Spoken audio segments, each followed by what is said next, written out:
Hi there, I'm May and this is May's Crochets.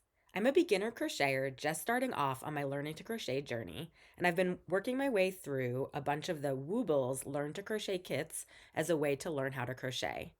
I'm here today to talk about my sixth project, which is Felix the Fox.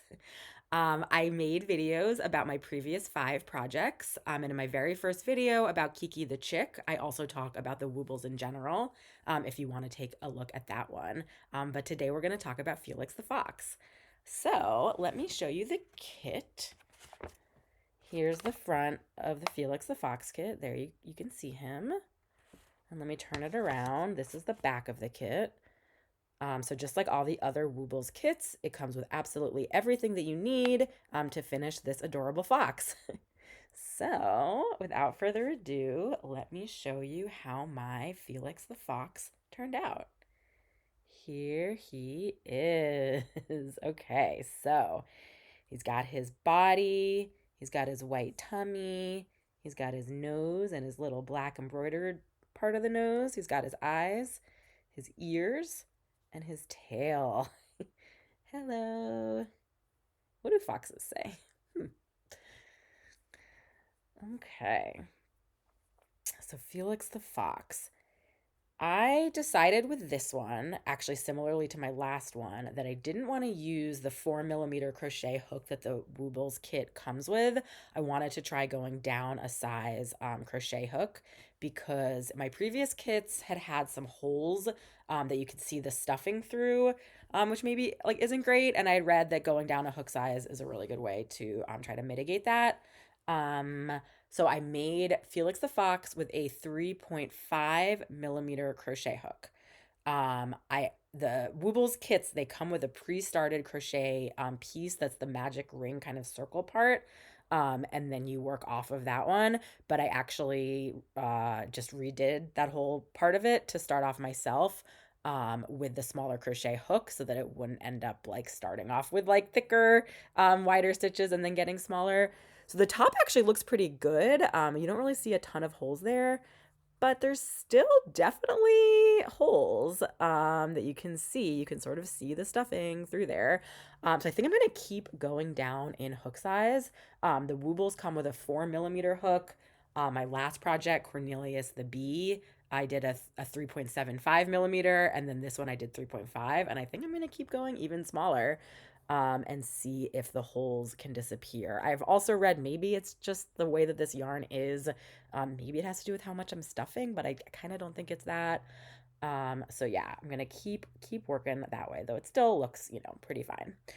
Um, Overall, Felix the Fox, it was a good project. It was a little bit hard at times. There's a lot going on here, I think. Um, and I'm not sure that I would recommend this one for an absolute beginner just because there's kind of a lot going on with it.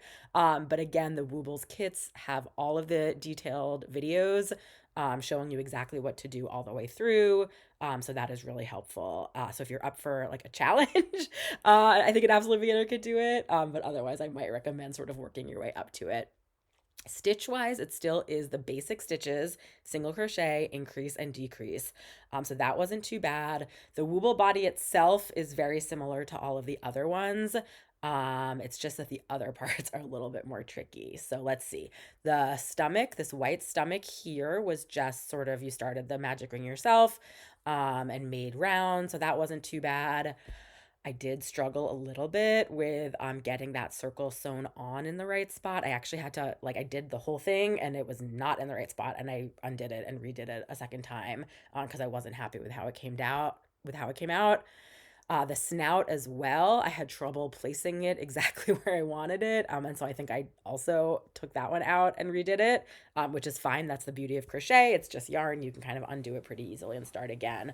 But getting the snout sort of like correctly centered and stuff was tricky, as well as embroidering the nose. I think the first time I tried it, I think I embroidered too little and I undid it. And then I embroidered way too much and the whole nose was like black gobs of yarn. So I undid it and did it yet again.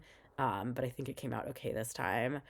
Let's see. And then we have the tail. The tail has this color change directly in it between white and orange. And I have done these color changes before. They're not exactly in this shape. but they do walk you through all of that. They tell you to embroider or to sew the tail on a little bit off center so that you can see it. If you look at the picture, it actually looks like it's like all the way sort of a right angle to be able to see it. And maybe I should have done it that way. I thought that would be a little bit funny and that the tail should still kind of more be on the back. So I did it kind of like not all the way on the back, but a little bit to the side. And you can see it a little bit from the front. But honestly, not too much. So, like, maybe I should have done it a little more like this so you can see it. I don't know. Um, it looks good kind of when you like hold it like three-dimensionally, but it's harder for like a picture, I think, to get the full look unless you kind of push it.